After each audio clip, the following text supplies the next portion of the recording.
Assalamualaikum warahmatullahi wabarakatuh. Bismillahirrahmanirrahim. Alhamdulillahi rabbil alamin wal 'aqibatu lil muttaqin wa la 'udwana 'alal zalimin. Asyhadu an la ilaha illallah wahdahu la syarika lah wa asyhadu anna Muhammadan 'abduhu wa rasuluh. Allahumma salli wa sallim wa barik ala sayyidina Muhammad wa ala alihi wa sahbihi ajma'in, amma ba'd. Allah Ta'ala fi kitabihil karim, a'udzu billahi minasy syaithanir rajim. Yauma la yanfa'u malun wala banun illa man atallaha biqalbin salim. Sadaqallahul azim. Yang bermaksud, kata Allah, sesungguhnya pada hari itu, yakni hari akhirat, sudah tidak memberi manfaat akan harta benda dan anak pinak, illa man atallaha biqalbi salim, melainkan mereka yang datang menghadap Allah dengan hati yang sejahtera, dengan hati yang suci bersih, lillah, kerana Allah, tidak ada yang kerana lain melainkan kerana Allah. Sadaqallahul azim. Dihormati Tuan Imam, pengurusi dan ahli jawatan kuasa masjid Sungai Ramal, Luar Kajang, Selangor, Darul Ihsan, para alim ulama, pimpinan masyarakat, terusnya hadirin sidang jemaat, mudah-mudahan di dalam rahmat Allah. Lebih dahulu marilah kita memanjatkan setinggi-tinggi kesyukuran kita kepada Allah Subhanahu wa taala, kerana dengan limpah rahmat serta izin-Nya, maka hingga ke saat ini kita masih lagi diberi peluang oleh Allah Taala untuk terus hidup. Maka dengan kesempatan hidup yang sifatnya amat sementara ini, marilah sama-sama kita berusaha untuk menggandakan amalan kita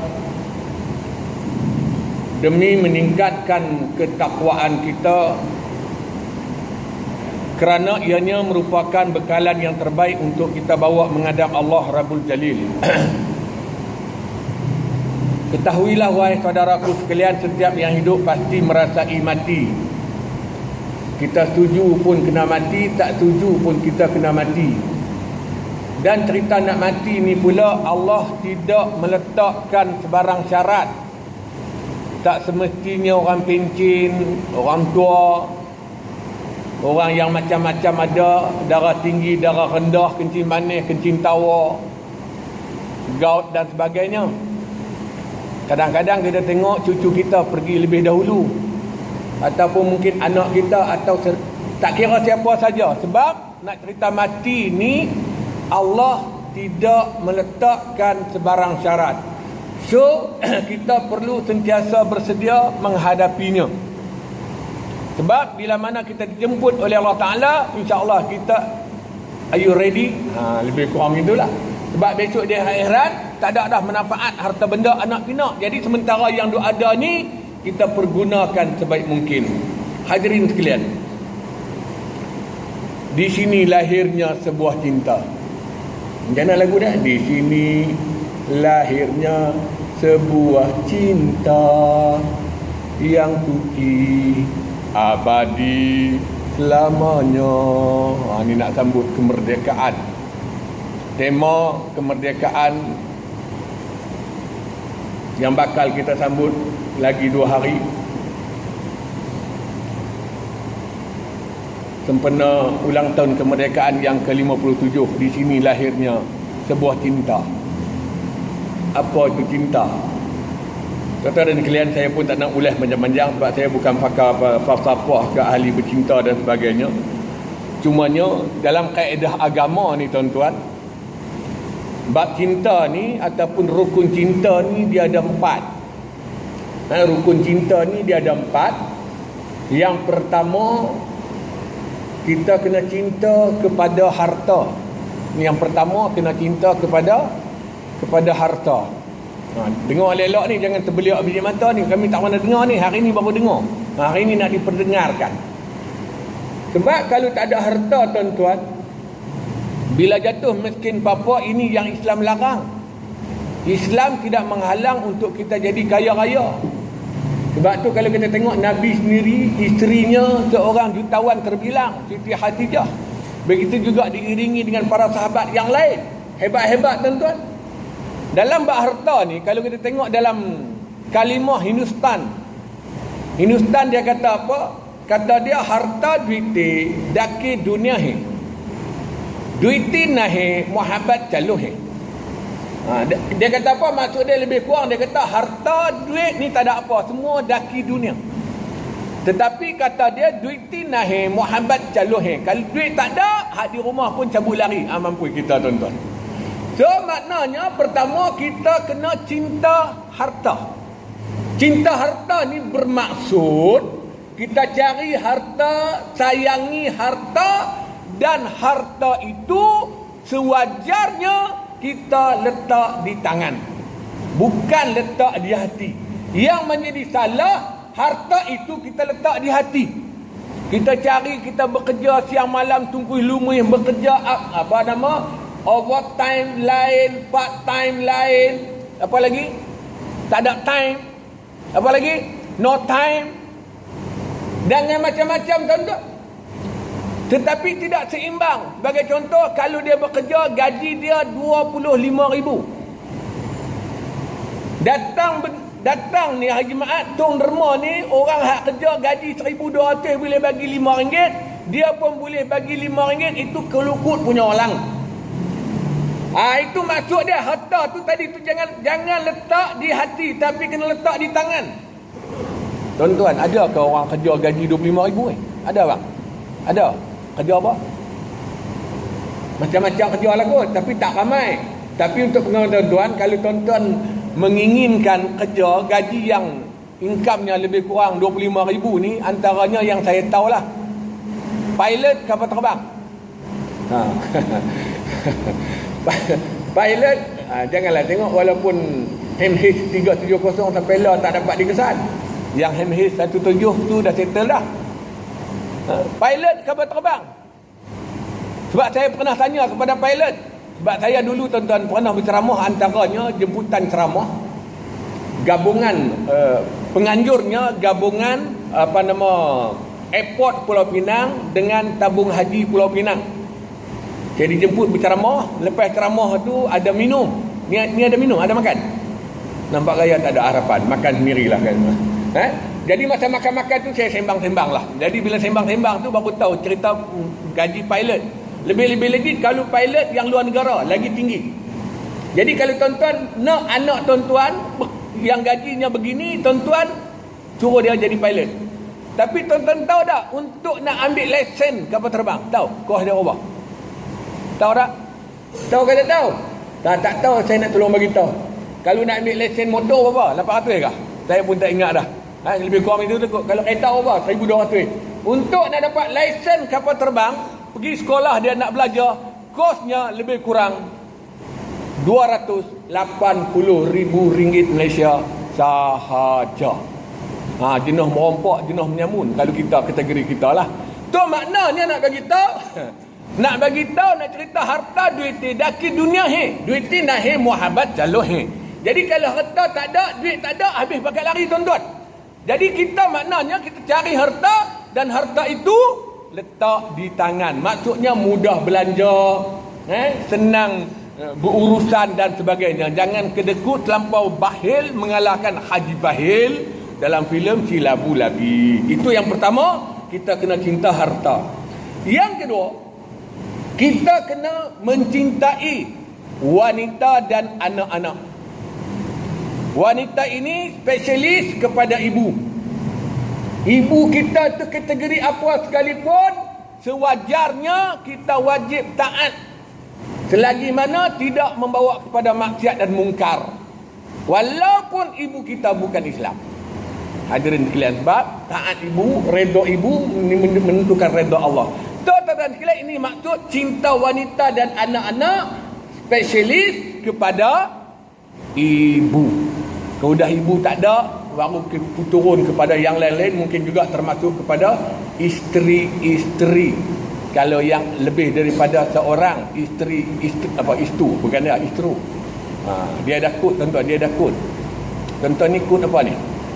Tuan-tuan ni berumah tangga, dia ada kod 103. 103 tu maknanya satu lah tu. Tu kod dia. Kalau Banjar lagi dia lain, dia punya kod dia. Kalau Banjar dia punya kod dia kata apa? Kalau Banjar kod dia kahwin 1 wajar, kahwin 2 mau belajar, kahwin 3 boleh mengajar, kahwin 4 aku banjar, 5 aku kurang ajar.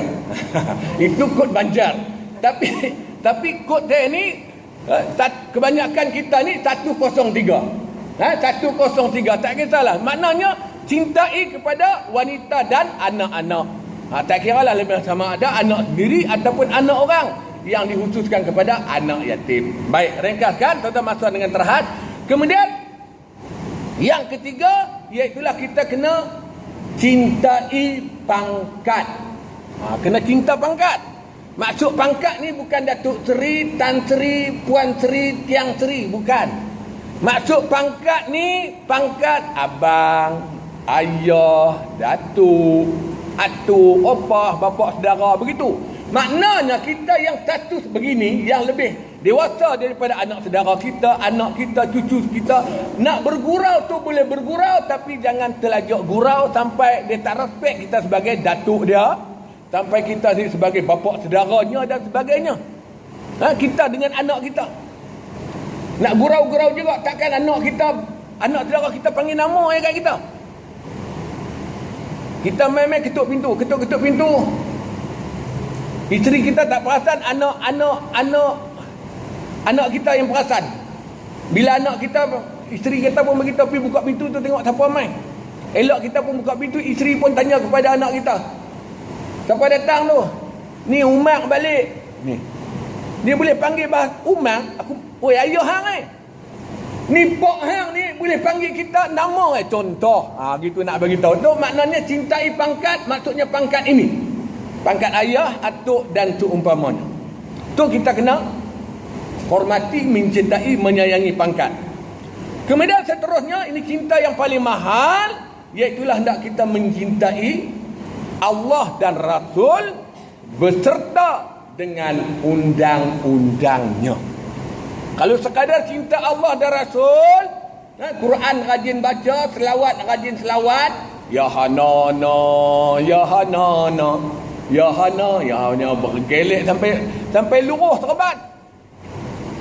Tetapi apa yang Allah arah, apa yang Rasul suruh, langsung kita tak habis, tuan-tuan, minta maaf, I'm sorry, tak masuk dalam mencintai Allah dan Rasul beserta undang-undangnya. Hadirin yang dirahmati Allah sekalian. Baik, tuan-tuan sekalian, dalam bab nak mencintai Allah dan Rasul sallallahu alaihi wasallam, tuan-tuan sekalian, cuba kita muhasabah diri kita masing-masing. Kita balik malam ni belum tidur, kita ambil wudu, semayang sunat 2 rakaat, tak kira lah semayang apa pun, lalu diakhiri dengan witir. Sebab Ramadan pergi, habis Ramadan tuan-tuan, tarawih hilang, tetapi witir ada, tadarus ada, puasa sunat ada dan sebagainya. Maka kita perlu kekalkan. Jangan Ramadan pergi, kita pun pergi sama dengan semua pergi. Tuan-tuan sekalian, maka saya mengesyorkan untuk semua, di mana-mana pun jemputan ceramah saya, muhasabah diri. Kau nak bandingkan dengan amalan sahabat dulu, tuan-tuan. Kita ambil contoh, tuan-tuan, Sayyidina Osman. Antara makhluk yang dijanjikan syurga. Di antara kelebihan amalan Sayyidina Osman ni, hadirin sekalian, beliau ni Sebelum tidur setiap malam ambil wuduk, sembahyang sunat 2 rakaat. Ini di antara amalannya. Tu belum cerita lagi bab sedekah jariah tuan-tuan. Sebab Saidina Osman ni spesies kaya-kaya. Kalau tuan-tuan tengok sejarah dalam perang Tabuk, Saidina Osman dia seorang-seorang boleh buat sumbangan untuk tentera Islam sebanyak 700 ekor kuda yang gagah-gagah siap dengan kelengkapan perang. Tu kaya dia. Ini yang kita nak kaya sendiri, yang kata nak cinta harta ni kaya macam ni. Kita nak boleh berinfak, boleh bersedekah dan sebagainya. Dalam kekayaan begini, Saidina Osman ni tuan-tuan dan sekalian, sebelum tidur ambil wuduk, sembahyang sunat 2 rakaat. Tu saya mengesyorkan hadirin sekalian, mulai saat ini kalau boleh buat yang ini pun boleh kekal sampai mati, bagus dah. Siapa pernah buat? Angkat tangan. Sebelum nak tidur ambil wuduk, sembahyang sunat 2 rakaat. Ada? Tak ada. Seorang pun tak angkat tangan, tak ada lah tu. Ada. Terima kasih. Tak apa. Okey, bagus. Tuan-tuan dan sekalian, kita tengok. Saidina Osman walaupun dia sembahyang sunat 2 rakaat, tetapi dalam 2 rakaat itu dihabiskan Al-Quran 30 juzuk. Subhanallah, Masya Allah tuan-tuan. Jangan tanya bacaan macam mana, jangan tanya panjang macam mana, tapi itulah antara amalan sahabat-sahabat. So kalau mereka ini dibariskan oleh Nabi SAW sebagai ahli syurga, patut, memang patut. Tu sebab tu saya kata muhasabah diri kita tuan-tuan. Kita hari ini Jumaat datang dekat-dekat Hatib nak turun mimbar. Bukan tuan-tuan lah, ni cerita mereka dekat Ukraine. Tuan-tuan ni alhamdulillah datang awal, tahniah, sabar. Betul tak? Semayang pun sama, tak pernah tunggu waktu. Duk sampai, duk masbuk selalu. Bukan tuan-tuan lah juga, ni cerita dekat Kepulauan Caribbean. Sebab tu kita tengok golongan kita ni duk tahap mana. Tuan-tuan, tu tuan-tuan sekalian, tu kita hari ni untuk nak masuk syurga Allah dengan amalan kita ni, wallahualam. Tuan-tuan, wallahualam. Cukup mahal syurga Allah. Tu hari ni kita kena memperbanyak menghidup beramal akan sunnah. Untuk meningkatkan ini, untuk mendapat kekuatan ini, lebih-lebih lagi dengan untuk mendapat syafaat daripada baginda Rasulullah SAW ketika di padang mahsyar nanti. Kalau kita mengaku kita sebagai umatnya, kalau kita mengharapkan syafaat Nabi SAW, kita sewajarnya memperbanyak beramal akan sunnahnya. Tuan-tuan, aku nak cerita sunnah Nabi ni banyak. Sebab tu saya sebut tuan-tuan dan sekalian, kita hari ni, kalau tuan-tuan tak kenal saya tak kecil hati. Dan saya tak kenal tuan-tuan pun, tuan-tuan jangan kecil hati. Tapi kalau tuan-tuan tak kenal saya pun tak kecil hati. Tapi kalau tuan-tuan nak kenal saya, ada masa nanti tuan-tuan balik, buka YouTube, type lah ceramah Ustaz Omar Jaafar. InsyaAllah keluarlah jejaka ini. Keluarlah muka jejaka ni. Type ceramah Ustaz Omar Jaafar, keluarlah muka makhluk ni tuan-tuan. Tuan-tuan sekalian, maka untuk menyebabkan Nabi kenal, kita kena memperhidup beramal akan sunnah. Sunnah ni terlalu banyak, terlalu besar untuk dibicarakan dengan masa yang terhad. Cumanya dengan sedikit masa tuan-tuan, saya nak sebut tuan-tuan, mungkin tuan-tuan pun dah tahu. Ni mana AJK tolong minta air sikit. Kepada tuan-tuan yang belum tahu, kita tengok hari ini di antara bangsa yang hebat di dunia ini, iaitulah bangsa Yahudi. Sebab apa mereka hebat tuan-tuan? Sebab mereka ni merupakan pengamal mutlak produk sunnah Nabi. Saya nak sebut hari ini supaya tuan-tuan pegang, cuba amal, benda mudah. Banyak aku nak cerita sunnah Nabi tuan-tuan. Antara yang paling mudah tuan-tuan, sunnah Nabi ni, kita tengok Nabi tuan-tuan sepanjang hayat, tolong tuan, sepanjang hayat tuan-tuan, Nabi tak pernah sembahyang seorang-seorang melainkan berjemaah. Ini sunnah paling senang. Tu kalau tuan-tuan, antaranya untuk mengharapkan syafaat Nabi, selepas ini saya mengesyorkan kepada anda semua, tolong jangan tinggal sembahyang berjemaah. Jangan datang hanya Jumaat, nanti asar cerah, malam lagi cerah. Mungkin AJK akan umum lepas ni, mungkin malam ni ada kuliah, tak ada orang juga, pelik juga. Pelik kan? Pelik tapi benar. Sepatutnya kita sebagai hamba Allah yang duduk masyarakat tempat ni, penuhkan bilik surau ni. Yang nak datang ni bukan orang Semenyih, tuan-tuan. Yang nak datang ni bukan orang Melaka, tuan-tuan. Betul tak? Yang nak datang masjid ni nak bagi penuh ni bukan orang Tanjung Malim. Tuan-tuan lah yang Sungai Ramal ni sekelilingnya. Kalau tak penuh pun tuan-tuan, setiap hadir kuliah ni tuan-tuan, ada dalam 3, 4, 500 orang. Cantik lah tu. Ini kadang-kadang tengok kipas banyak pada orang. Tapi sekarang oleh jimat kon, kipas besar ni cukup dengan satu, tuan-tuan. Lagi wallahualam tak balance. Bismillahirrahmanirrahim.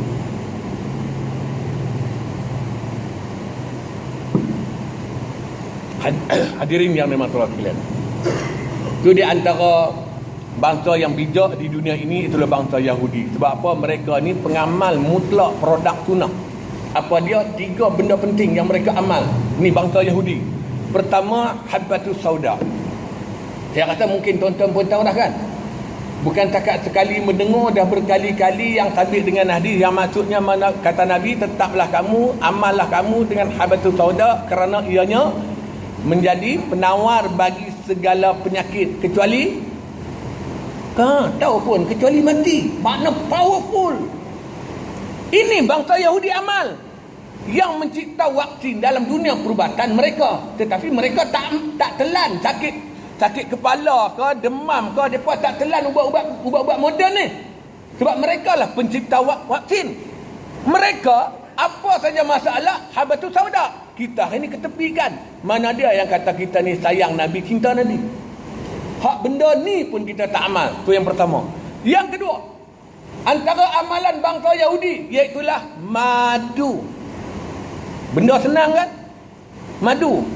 Madu sedap ke pahit? Sedap. Cumanya dalam kes madu ni saya nak bagi tips sikit bagaimana nak tahu madu tu asli. Ada orang bagi tip pelbagai. Ada yang kata kalau beli madu bawa balik rumah, semut tak datang. Itu tanda madu asli. Betul tak? Kalau madu semut tak datang, mungkin 2 kes. Pertama, mungkin semut ni demam. Yang kedua, hidung dia tersumbat. Ini ilmu yang saya mengaji lah. Semut ni memang dia gila mana? Tu yang antara yang orang kata lah, maknanya tak mesti semut datang. Tu antaranya. Antaranya lagi letak telur jadi macam separuh masa. Okey, yes. Antaranya lagi tuan-tuan, sebagai contoh, ambil contoh katalah ini kertas. Ini antaranya juga. Ini contohnya kertas. Okey. Tuan-tuan kalau ada di rumah madu, tuan-tuan boleh test, tuan-tuan basahkan separuh. Yang ni tuan-tuan basahkan dengan madu. Tuan-tuan basahkan dengan madu. Lepas tu tuan-tuan nyalakan api di ujung ni yang kering ni. Bila api ni sampai dekat madu, dia berhenti ke dia terus? Kalau dia terus, itu tanda madu asli. Kalau dia berhenti sebab madu tu dah dicampur, mungkin dicampur dengan air dan sebagainya, api tak boleh makan. Kalau madu, betul api makan. Atau yang paling senang, nak test madu asli, tuan-tuan menikah seorang lagi. Ni senyum ni pasal apa ni? Ada makna kah? Tuan-tuan menikah seorang lagi, bawa balik rumah, tolong isytihar. Ni madu you. Kalau isteri pertama melenting, confirm tu madu asli. Mangkuk ayun. Sebab saya tak ada masalah, tuan-tuan. Sebab saya bukan nak kempen, tuan-tuan. Saya bukan nak kempen. Sebab saya ni hanya pengamal sahaja. Saya ni alhamdulillah balik raya ke apa ke semua bercampur sekali. Okey, tak apa, itu cerita mai. Okey, kemudian antara yang memang siapa pun tak boleh tipu. Ini antara yang paling tepat. So kalau tuan-tuan selepas ini kalau berhajat nak membeli madu, atau kepada tuan-tuan yang di rumah memang dah ada madu, tuan-tuan sediakan satu mangkuk. Mangkuk lebih kurang setangan ke besar sikit pada ni, mangkuk putih. Bukan jernih, ni jernih. Ya, ini jernih. Faham Putih ni nak bagi faham juga. Ni putih. Okey, mangkuk yang putih. Lepas tu tuan letakkan air tu mungkin kedalaman lebih kurang 1 inci. Okey. Lepas tu tuan letakkan 1 atau 2 sudu madu. Tuang elok-elok di tengah tu. Lepas tu tuan pegang, tuan bismillah, selawat, tuan ayak macam orang ayak lombong biji timah tu mengikut pusingan tawaf. Tuan bismillah, selawat, tuan ayak. Akhirnya madu itu kalau dia asli, dia akan terbentuk sarangnya. Sarang madu ni 8 segi macam kulit bola tu. Tapi kalau tuan ayak makin hilang, ayak makin hilang, pergi kelepuk dekat tokai madu tu. Ini paling tepat. Kalau tak percaya, siapa ada nanti lebih cantik air zam-zam kalau ada. Kalau tak ada air zam-zam, carilah air yang kualiti tinggi.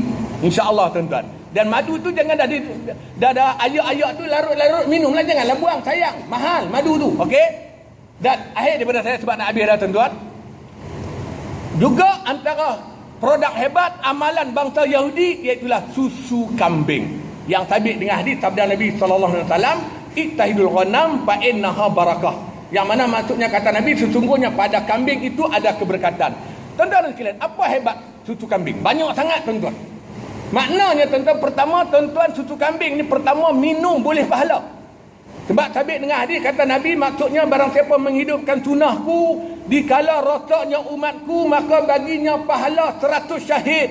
Hari ini orang tak faham dengan susu kambing. Hari ini orang tak minat dengan susu kambing. Maka tuan-tuan memperjuangkan tukar minda rakyat umat Islam daripada mengamalkan susu lembu. Ini adalah dakwah Yahudi. Tukar kepada susu kambing. Kerana tuan-tuan menyampaikan, tuan-tuan boleh pahala. Itu yang pertama. Pertama boleh pahala. Yang kedua tuan-tuan, boleh sedap. Memang sedap susu kambing ni. Sebab tu dia mahal, eksklusif. Tuan-tuan payah nak jumpa susu. Kat tepi jalan tu mana banyak jual susu kambing dengan air tebu. Okey, kemudian tuan-tuan sekalian, dan susu kambing ni minum boleh pahala, boleh sedap, yang best boleh sihat dan merawat.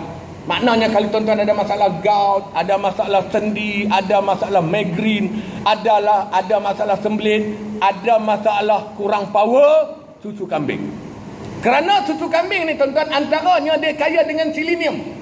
Selenium yang ada pada susu kambing, pertama dia baik untuk minda, untuk pembelajaran, satu hal, untuk anak-anak, untuk dewasa, mengurangkan daripada nyanyuk dan pelupa. Betul tak? Kadang-kadang tengok mana pen, mana kunci, tak tahu, dia cari-cari, rupanya kat telinga contohnya. Jadi amalkan susu kambing. Pertama dia baik untuk minda, yang kedua juga dia baik untuk tenaga. Tuan-tuan amalkan sehari 2-3 kali, maka untuk extra power, khususnya pada malam Jumaat, tuan-tuan ambil susu kambing 2 gelas, campurkan dengan madu 2 sudu. Tuan-tuan tengok, insya-Allah lebih kurang tengah jam. Tuan-tuan, insya-Allah tuan-tuan, ini yang semula jadi. Dia nak melancarkan perjalanan darah, insya-Allah powerful. Amalkan susu kambing dalam kehidupan. Susu kambing ni bukan takat minum sedap sihat, hatta boleh buat bisnes.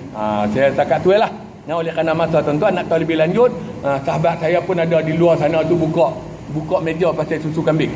Dekat sana pun ada, dekat sini pun ada. Tuan-tuan boleh pergi cari, tengok, tanya. Kita ada cover insurans, kita ada lagi berbagai-bagai manfaat, tawaran dan sebagainya. Nanti kita boleh sembang panjang-panjang. Kalau tuan-tuan nak tahu lebih lanjut atau juga pasal susu kambing, tuan-tuan boleh lagi sekali pergi dekat YouTube, type lah ceramah Ustaz Omar Jaafar, insya-Allah keluarlah muka makhluk ni. Wallahu alam, itulah yang mampu dikongsikan pada tengah hari ini. Insya-Allah panjang umur kita akan bertemu pada